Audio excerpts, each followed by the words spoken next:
Welcome to Basic Brewing Radio for Thursday, November 9th, 2017. I'm James Spencer. Here at Basic Brewing Radio, we're all about home brewing. This week we talked to brewers at JJ's Brewing Company in Fayetteville, Arkansas. It's a new brewery associated with a successful local restaurant chain whose mission is to take beer business away from the big boys and bring it in-house. If you go to basicbrewing.com, you can find archives of our audio and video shows, our DVDs, brewers' logbooks, and other Basic Brewing gear. You can follow me on Twitter and Instagram at Basic Brewing. You can find our show page on Facebook. We have a cool Basic Brewing app on iTunes and Amazon.com, and we're found all over the place. We're fine. Podcasts are served up. And if you do us the favor of rating us on iTunes and maybe leaving a nice comment, that'll help new listeners find us, they say. Thanks to everybody who's done that already. Some very kind comments.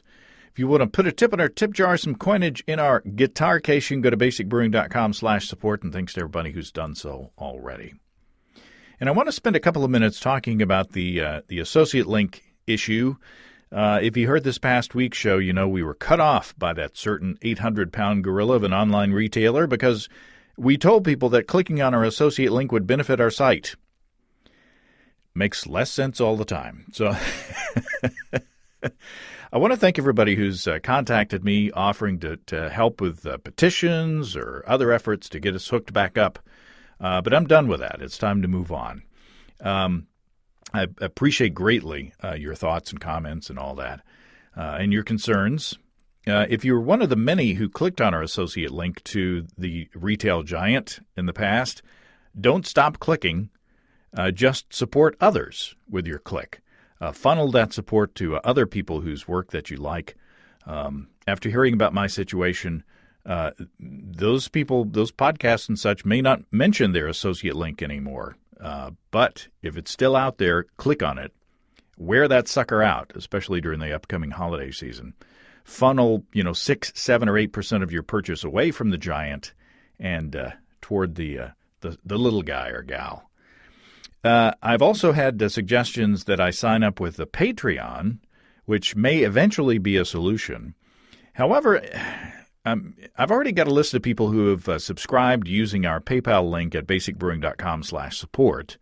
So I want to be careful there. I don't want to abandon them or create, necessarily another set of supporters to manage at this point.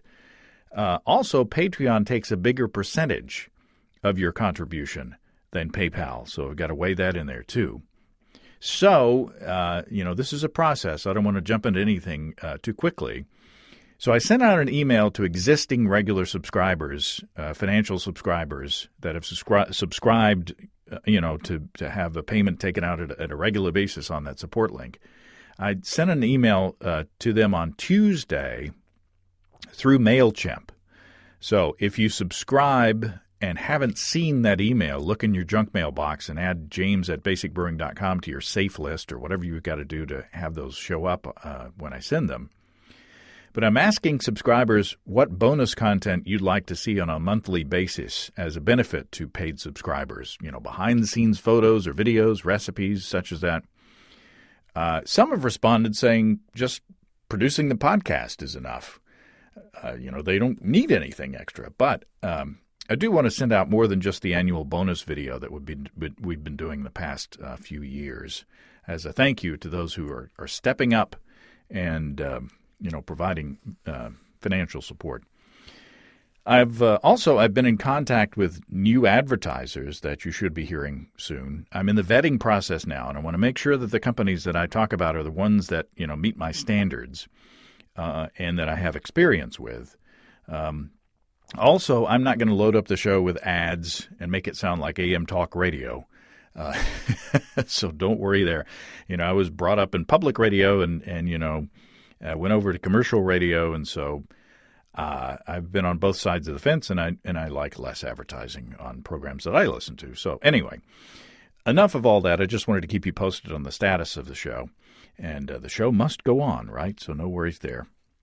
It's and I'm trying to I want to be careful in these decisions that I make on how I make any changes to the format because I like the way things are going so far, and you guys that listen on a regular basis seem to like it too. So I don't want to rock the boat too much. I'm planning to post a new video episode on Friday. In this week's show, Steve and I have brewed a couple of Pilsners and fermented those at ale temperature. So that was a fun show to do, and also fun to taste the results of our parallel experiments. Spoiler alert, both beers were tasty. Now let's talk about our beloved sponsors, Desiree and Dave of High Gravity in Tulsa. I got an email from High Gravity saying the Blickman Riptide Brewing Pump is back in stock at the store. It's the first pump designed specifically for home brewing, they say. The Riptide pump would pair beautifully with a high-gravity electric brewing system with a Warthog controller. You know, as the weather turns cold and windy and your propane burner has to struggle to maintain a boil outside, think of how nice it would be to have a big electric element inside the kettle with the wort, so you don't lose any of that heat. Electric brewing takes the pain out of propane. Also in that email, the High Gravity folks said the High Gravity Ichabod Pumpkin Ale Ingredient Kit is back, along with High Gravity's Christmas beer for 2017. This year, the Christmas beer is inspired by Trogue's Mad Elf. Both of those are available through December. Yum! You can check out all that at family-owned and operated HighGravityBrew.com. That's HighGravityBrew.com. You know, I love talking to the folks at all the new breweries that are popping up in the Northwest Arkansas area, not just because it's easy for me to get to them. It is that, but it's also an exciting time and place to be right now. Jennifer Muckerman, Director of Brewing Operations, and Andrew Porter, head brewer of JJ's Brewing Company, they're also new to the area, and they have a mission. The restaurant chain they're associated with sells a lot of American light lagers, and part of their job is to get their restaurant patrons to start drinking their American light lager, and then maybe expand their horizons to more interesting beers that they make in-house. Now, a couple of notes heading into the interview. I failed to ask what lager yeast they use, and it's White Labs 840, the American lager yeast. Makes sense. Also, I didn't properly introduce Rob Pagano, who walked up midway through the interview. Rob assists with brewery operations there at JJ's. It was a great chat, and let's get into it. Jennifer Muckerman, welcome to Basic Brewing Radio. Hello, it's wonderful to be here. And this is our head brewer at JJ's Brewing Company, Andrew Porter. Andrew, welcome. Nice to meet you guys. But you go by Porter, and you go by Muck. I feel left out. I don't have a cool, nifty nickname. Maybe one will come by the end of the show here. You're here in the brewery, and where are we? We are at JJ's Brewing Company in Fayetteville, Arkansas. Which is connected to? The JBGB, which is a really fun adult play area and restaurant. And this is, give us some background, on the establishment, because you're connected with JJ's, right, which is a chain of, 8 restaurants in Arkansas, pretty successful restaurants, bars in the area? That is correct. The first JJ's was in Rogers, and that location really likes us because they drink a lot of beer. So we are here brewing the beer, JJ's draft beer, for the JJ's locations. Okay. And give us some background on y'all. Porter, we'll start with you. What's your background? How did you come to brewing, and what's your experience? Well, basically my background is I started as a home brewer, so once I turned 21, my dad bought me a kit, and the obsession took off, and basically I actually went to school for exercise science with pre-med in Ithaca College, and I was home brewing in college and everything.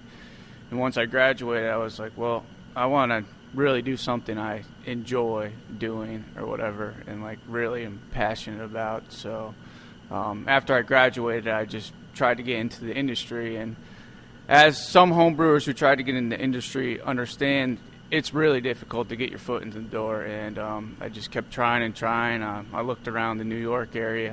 I'm from Connecticut, so after I graduated, I moved back home, and I was looking in Troy, Albany area, because that's where my brother lives, to try to get my foot in the door at some brew pubs. But all the brewmasters were saying, oh, you need to go back to school, you need to go to Fayetteville, you need to go get your master's in fermentation. And I just couldn't get my foot in the door, and I kept looking online, and I actually got connected in a brewery in Connecticut, Stamford, Connecticut, called Half Full Brewery, and they are offering a 3-month unpaid internship with Jennifer Muckerman as the brewmaster, and I jumped on that opportunity right away. And after the 3 months, I got hired and was working for them for a while, and then after a while, about a year, I was told about this opportunity where she was moving down here to Fayetteville, Arkansas, and she kind of pulled me in, and I'm super excited to continue the journey. Yeah, internships work. They work very well. I had one in broadcasting, and I got a job. I had a resume tape, and I got a job afterwards. So working for free, if you can get an internship where you get paid, that's awesome. But working for free, if you can afford it, if you can work it, it works. Yeah, so if you can afford it, definitely. And I mean, if you can afford it in Connecticut, wow. Fayetteville, it's not too bad. So, but yeah, I personally love using interns, having interns, and giving young people, and not only young people, sometimes older people, an opportunity to get into this industry. And again, it's a connection that you get to keep. I have interns all over the place now, so it's super exciting to be able to have those contacts. Now, what's your background? Actually, I went to school to be an airplane mechanic because that's what my father did. And upon finishing that, I thought, this is terrible. I don't want to do this. I have no interest in this. And the fellow that I had worked for from the time that I was in high school, I was a hostess at one of his restaurants. He opened a brewery in 1995, and I set my sights on brewing. So I brewed, and that was Trailhead Brewing Company in St. Charles, Missouri. So I brewed there, and then in 2010, I wanted to take my career farther, so I went to Siebel, and I graduated Siebel, and then after that, the opportunities really started coming to me. Siebel was a great place to meet connections in the industry, as well as get some great job opportunities. So from there, I went to from St. Louis, I went to Tennessee and brewed a little while. Fast forward, went to Connecticut and worked at Half Full Brewery. Got that up and running, and Connecticut was just a little expensive for me. It's hard to save money, and at my age, I need to start saving money. So started looking for other opportunities, and also wanted to move closer to home because home is St. Louis, and my father lives in St. Louis, and my family. So Fayetteville, Arkansas. Man, how awesome, right? My family can't just show up because it takes 4.5 hours to get here. So, it's that perfect distance. I can go and see them. But when I found this opportunity here at JJ's, I found them on Pro Brewer. I wasn't sure about it. And then I came to Fayetteville, and when I got off the plane, I was like, yes, this is awesome. Really love it here. Love the area here. So once I decided to take this, Andrew... my last two interns first came into my head. So, and I was really happy that Andrew took this opportunity and came down here with me. Well, awesome. Welcome to the area. We've got a flight of 6 beers here. So what should I start on? I didn't put them in order. Sorry. You should have ordered from the bartender, not me. I start with our lightest. I always go lightest to darkest. So that's our light lager. It is just a light American lager. It's 4.7%, and it literally is just, styled after any InBev product that you can really think of, I guess, if you could think of one. There's, that's our version, and I think we've gotten really close. It's clean and light, and we're selling quite a bit of it, so it's doing well at our restaurants. Well, you say it's clean and light, but it's flavorful as well. It's got a nice grainy flavor, and it's not just a alcopop beverage. Well, it's at first we were having some issues with that because that was one of the things that our customers said, that it was a little too flavorful. So we how to move forward. We tried to make it a little less crafty, and that one, that beer isn't. It's just meant to be a clean, light American lager, and I think that we have achieved that. It does have a little bit of flavor, obviously a little more flavor, but it's not overpowering. I like to think of that as quite a crushable beer, right? If you're out mowing the lawn. Oh, yeah. So, and at the JBGB concert series, people seem to think the same. So they drink quite a bit of it. So it's great. It's quite rewarding. Now, a lot of craft brewers might turn their nose up at brewing a light American-style lager, but that's kind of one of your missions is to take some of that business over from outside companies because you all sell a lot of light American lagers. That is correct, and and we want to be able to compete with them, and I think that we've made a product that does compete. And our customers are getting on board, which is great because why not? Why not make your own beer? I mean, I think with the right equipment, which that is one thing that JJ's did. They put in, as you can see, quite a nice brewery here. They really gave us the equipment to make a clean American light lager. So Porter, have you had much experience with brewing lagers? I mean, did you do lagers home brewing before you came into the professional world? Home brewing, I've been mainly ale, and obviously my last brewery, we were just doing strictly ales. So the big part of coming down here was to get into the real technical brewing, which is lagering. And Jennifer Muckerman has a lot of experience with lagering and everything. And I was like, that's something I really want to build on my resume is understanding how to lager. And, I mean, that beer right now is at its base form right now, and we are continuing to tweak it as well as far as on the cellaring side. I know it's a little bit more difficult as for like a home brewer to really be lagering because you need to be holding all those temperatures and pressures at the correct parameters. And I mean, obviously in a brewery like this, we are able to do that. But yeah, really the technical brewing really drove me down here, and that is our flagship lager, our flagship beer. And I mean, it's actually very exciting to brew a style like that. As far as, I mean, you can do like an IPA and just cover it up with as many hops as you want, but like brewing something where you have to be on it from start to finish, like completely monitoring it's a challenge. I mean, and that's exciting to do, So what are the parameters that you've got to keep an eye on during the process? What's keeping you up at night, or what's on your checklist that you've got to be sort of babysitting the beer?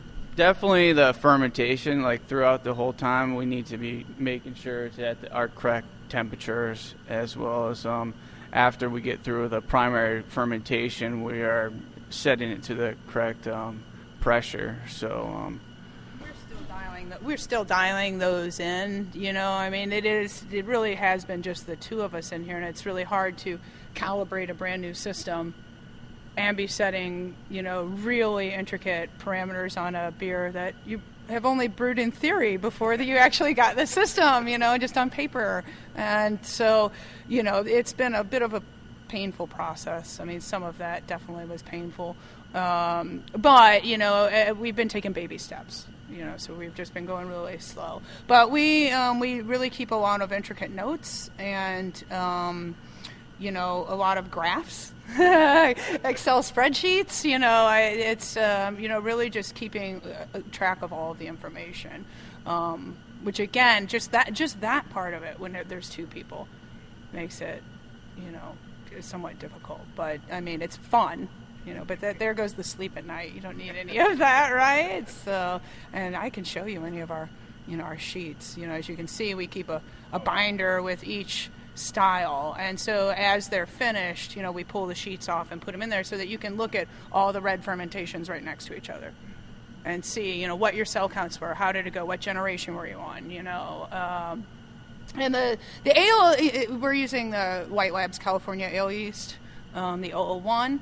And that one, I've worked with that yeast for years and years and years. It's very forgiving. And it's very easy to chart like that. You can see, we know immediately within 48 hours, if we were completely on with our pitch, or if, next time we need to pitch a little more, or, But we've also had a lot of fluctuations with myself calibrating the system, because, of course, my gravities have, fluctuated a little bit, and we've got the silo outside that holds 48,000 pounds of the Cargill Ida Pills, which is our base malt right now for all of our brews, except for, Porter uses quite a bit of the Golden Promise in his IPA.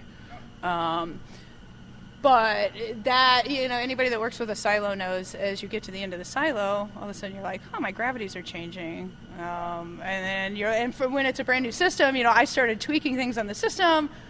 And it was like, oh no, my silo's almost empty. I have a lot more husks than I have, grain. Usually, it'll start to drop a little bit. And when I'm all dialed in, I've had a silo at, a few of the breweries I've worked at, and when you have it all dialed in, you're like, oh, my gravity dropped a little bit. I better go check the silo. But here I didn't know that. Something homebrewers don't have to worry about. My silo is not nearly as big. So talk about the recipe formulation on since we don't, spend a lot of time talking about brewing, this style on the show. Talk about the recipe formulation. If you, I don't want you to give away any trade secrets, but it sounds like is it a pretty simple recipe? Oh yeah, it's basically 2-row. It's 2-row, and everything else that's in there is just for color and a little bit of body, which is just a little bit of special pale and some carapils.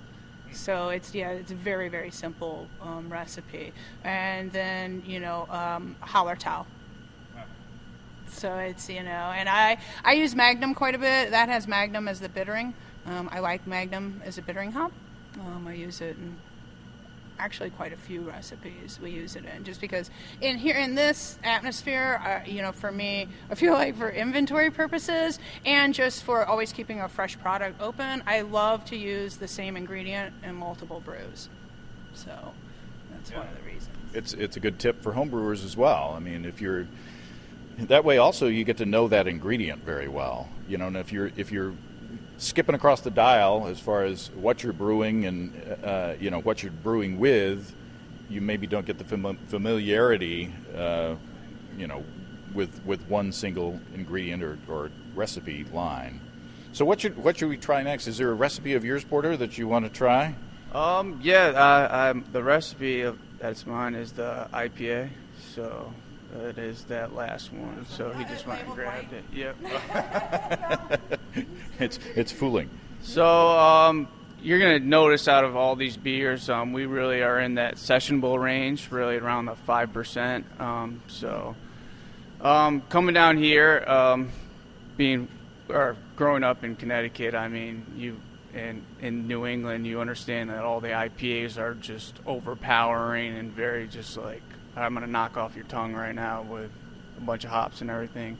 So really designing this IPA, I was designing it around that kind of end of the boil hop additions, like the New England styles, but with a cleaner finish. So I just wanted to really set this around 5% so that's sessionable. And it's only at 40 IBUs. It's a little low for an IPA, but that's what you have to do when you move from one region to another. A lot of people down here aren't used to those extremely hoppy beers. And you have to brew your beers around their taste profiles. So it's just a simple IPA. It's about 70% base malt, 20%. I actually use that British pale malt, Golden Promise. I really like that Golden Promise malt a lot.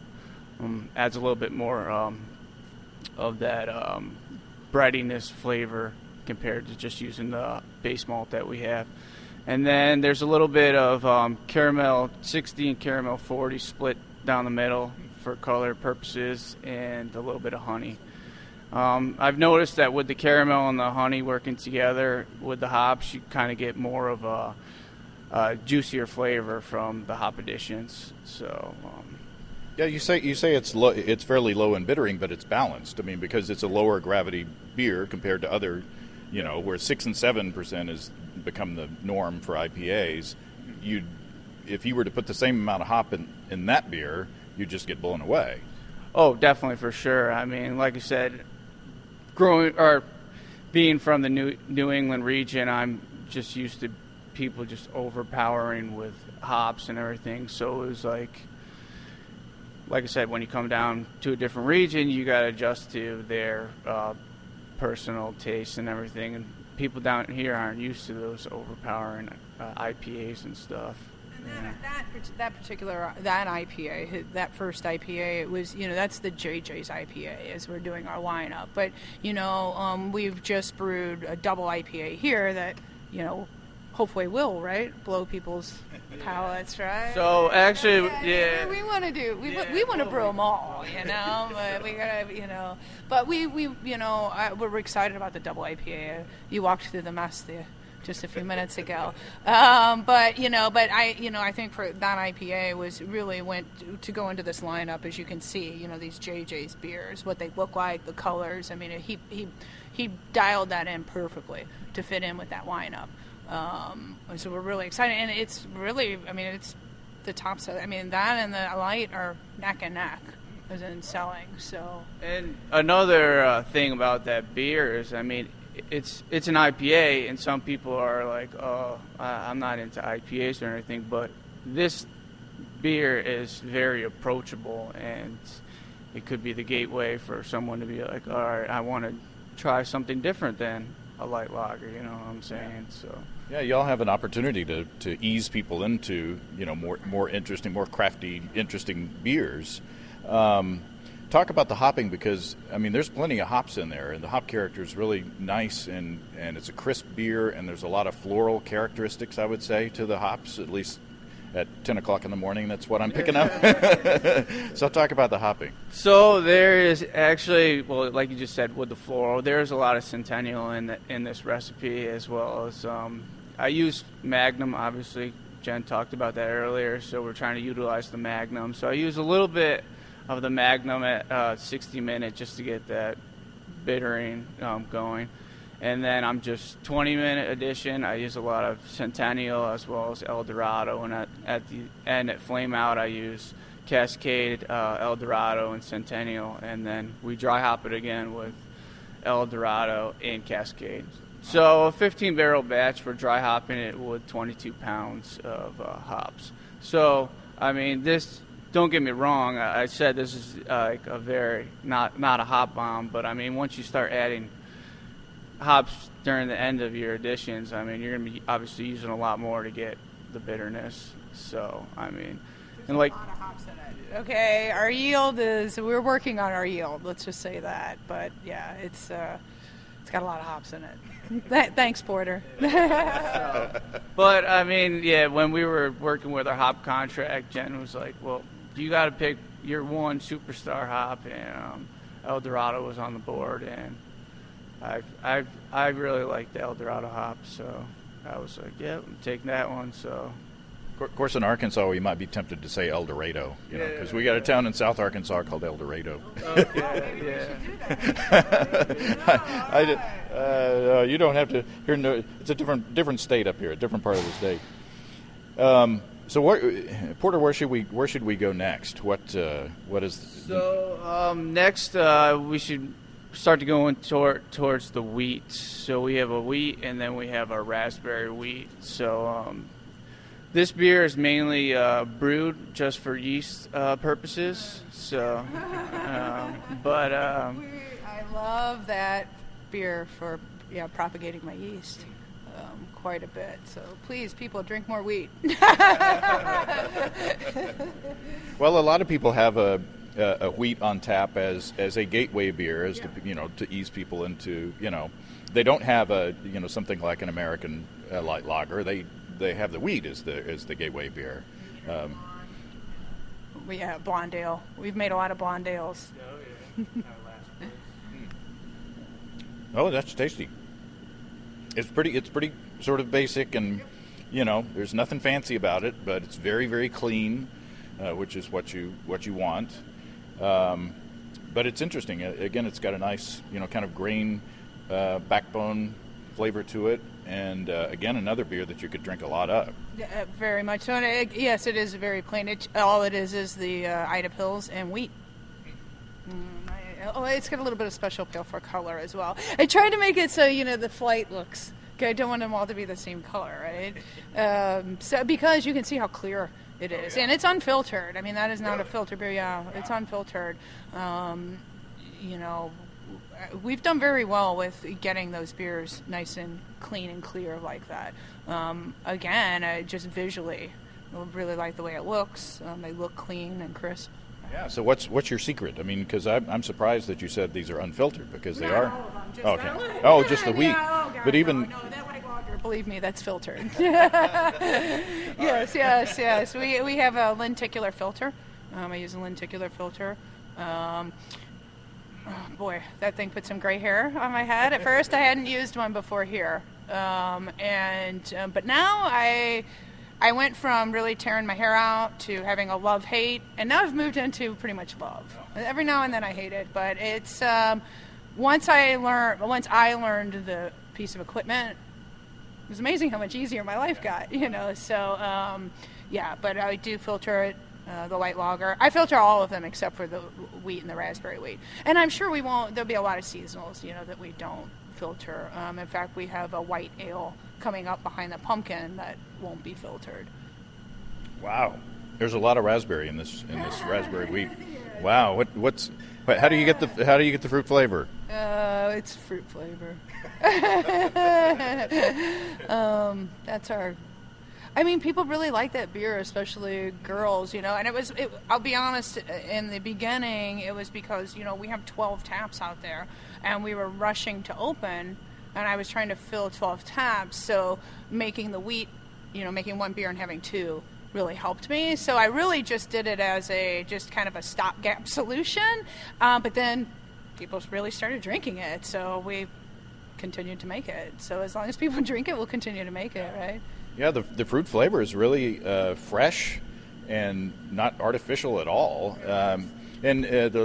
Our local homebrew shop sells these little, natural fruit flavorings. There's no fermentables in it at all, and so you can just, add it at bottling time and kind of blend in. And there's no.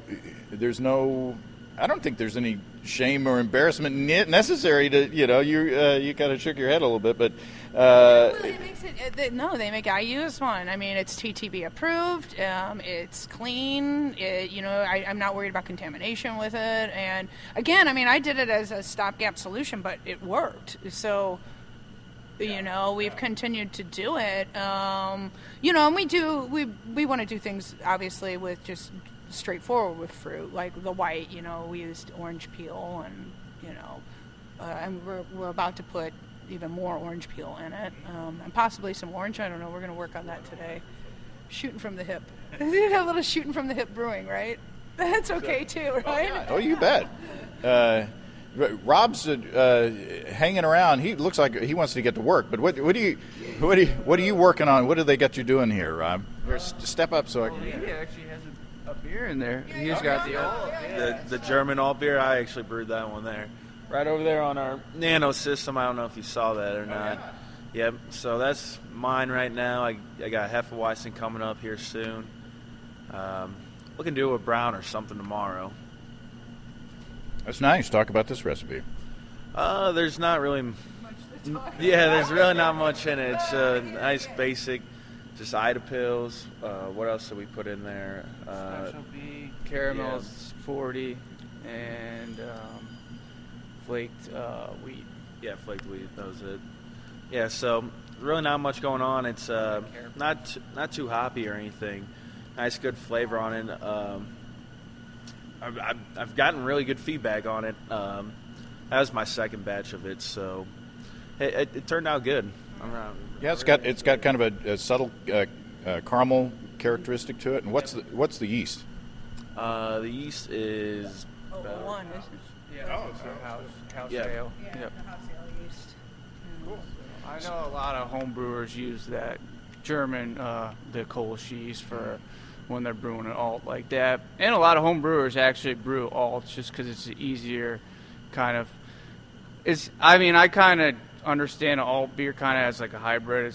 It is an ale, but when you start fermenting it at a little bit of colder temperature, you kind of get more of like that lager taste. So how low can you go with the 001, the California yeast? We can bring the 001 down to, we haven't gone any lower than 66. Not yet. You can, but we haven't with any of these recipes. It's not saying that we won't, but not.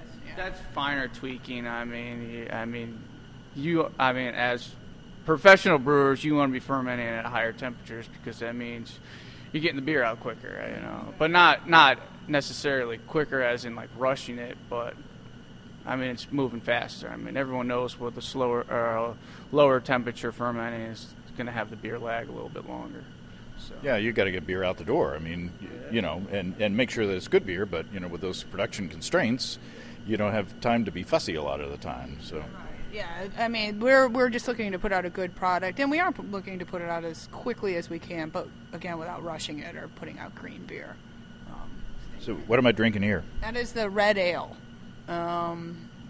So that is the JJ's Red Ale. So we were looking for something, because it's down here in Arkansas, right? We were trying to...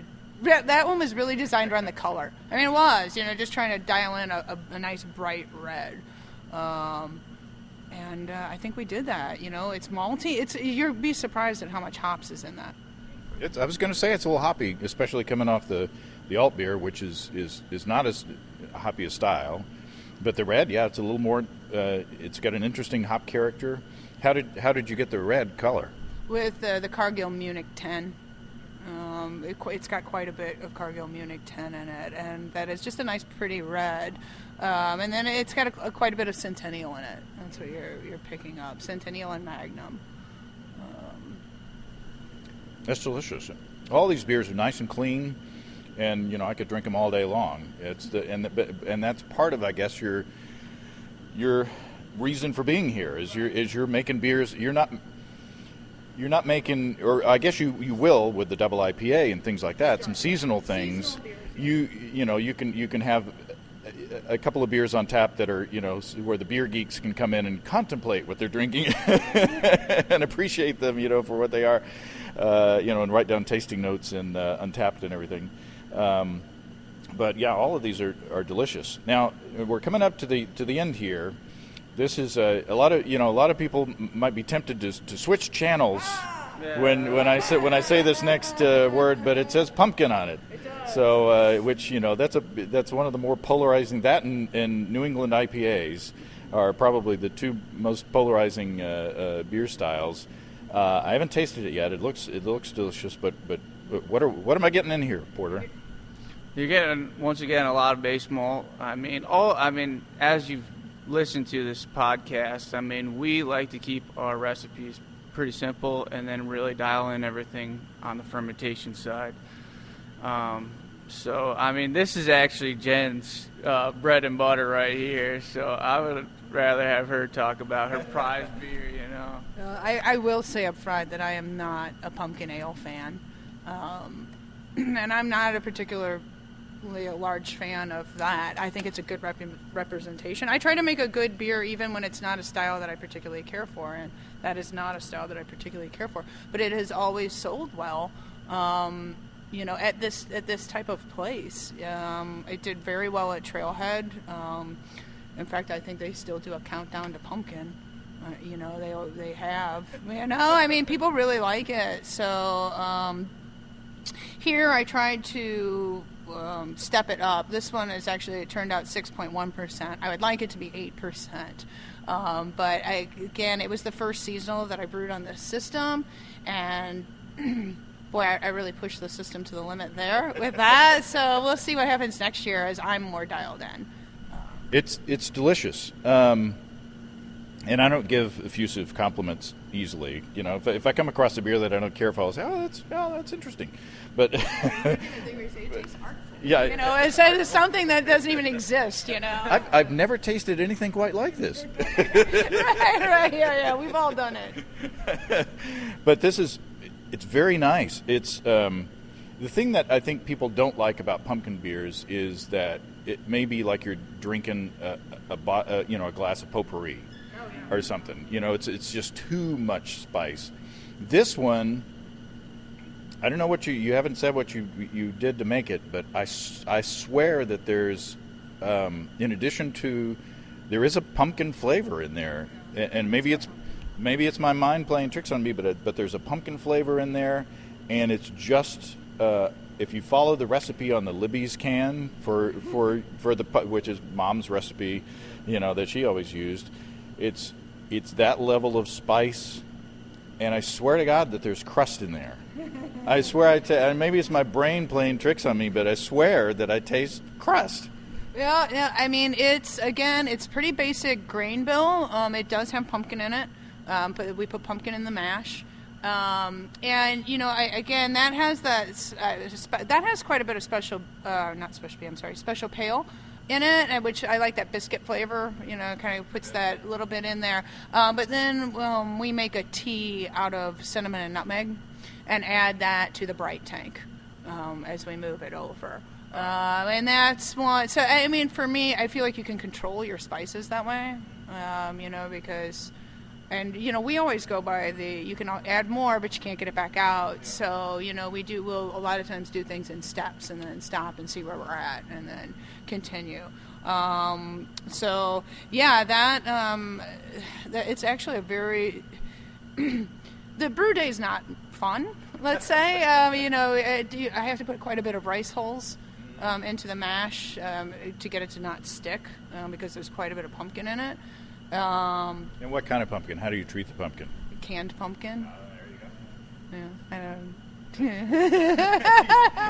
Don't be embarrassed about things at work. I mean, it's canned pumpkin. I mean, I don't know. I mean, I don't want to sound like a lazy brewer, but it's really much easier to deal with something that's already, it's very consistent. You know, every single year that product is going to be consistent, and you're going to get the same ingredient every year. And so for a consistent product, and for being able to make the same beer over and over and over again, you know, I like to source my ingredients that way. And now, finally being back at a brewery that, you know, where I have ties to a restaurant, I can really get, you know, when it comes into these food products, I can get a lot of consistent product, you know, and it's nice.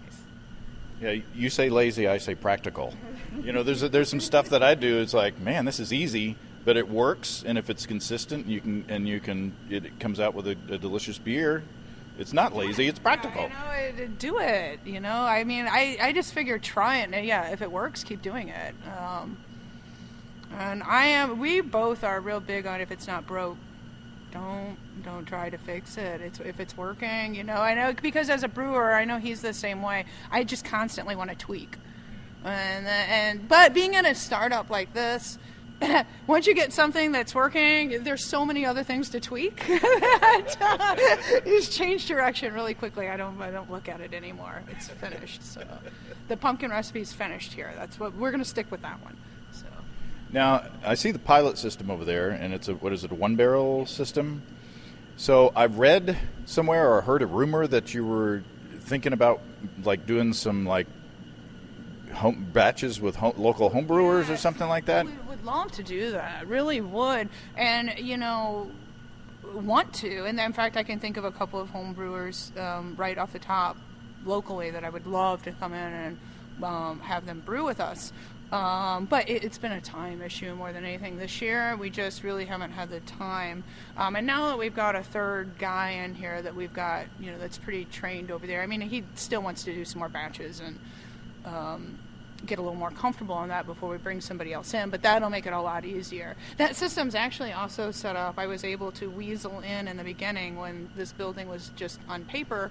That will actually wheel outside, and we can brew outside with it over there. So, you know, I was thinking, you know, hopefully when we do a beer festival here, you know, we can bring it outside and have home brewers come and brew on it. But hopefully next year, we'll start that early next year.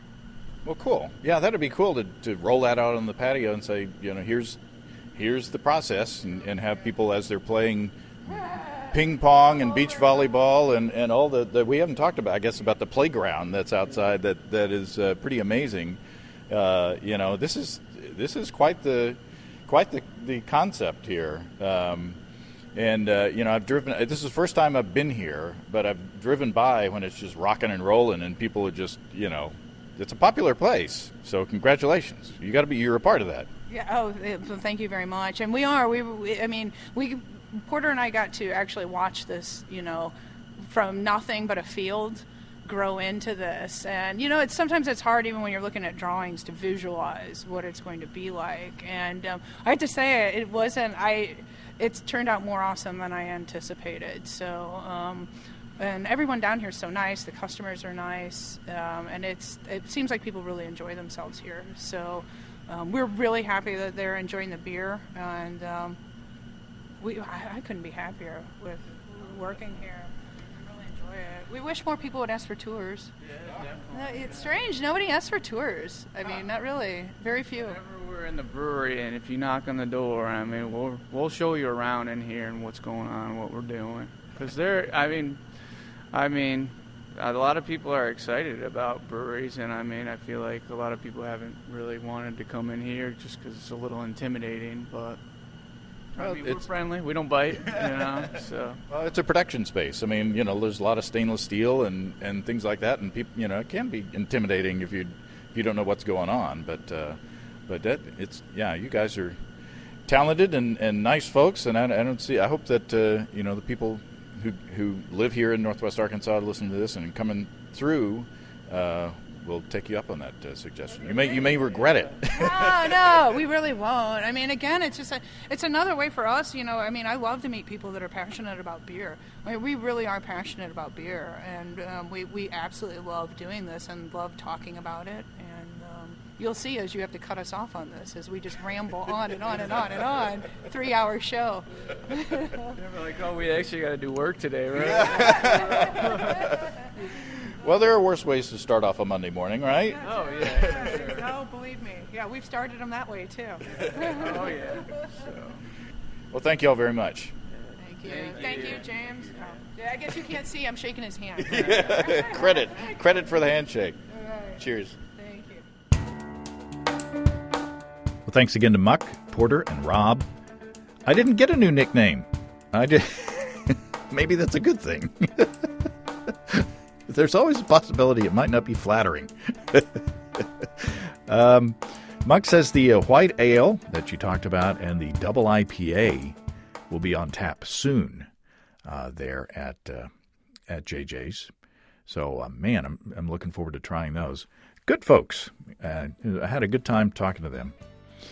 If you have brewing questions, show suggestions, or just want to say howdy, write to James at basicbrewing.com, or just fill out the contact form on basicbrewing.com. And please don't forget to tell us where you're from. Check out our support link where you can throw a couple of bucks into the tip jar by subscribing financially to our podcasts. And let us know what bonus content you'd be interested in seeing or reading on a regular basis as a reward for subscribing financially. Be sure to check out our DVDs, Extract Brewing and Partial Mashing, Stepping into All-Grain, Low-Tech Lagering, and Decoction Mashing, and Introduction to Wine Kits. You can find them all on our site. You can get a free Basic Brewing bottle opener with any DVD combo. You can check out our Basic Brewing shirts in the store as well. You can find our logbooks where you can track and log up to 50 batches of beer. Check all that out at basicbrewingshop.com. And don't forget you can join the American Homebrewers Association and subscribe to Brew Your Own Magazine. Why can't I say Brew Your Own Magazine through the associate links on basicbrewing.com? Those still work. Those are good folks. That's all until next time. Until then, thanks for listening, everybody. I'm James Spencer. Production help for Basic Brewing Radio and our website is provided by Kelly Dodson. Basic Brewing Radio is a production of Active Voicing. We'll talk to you next time, everybody. So long.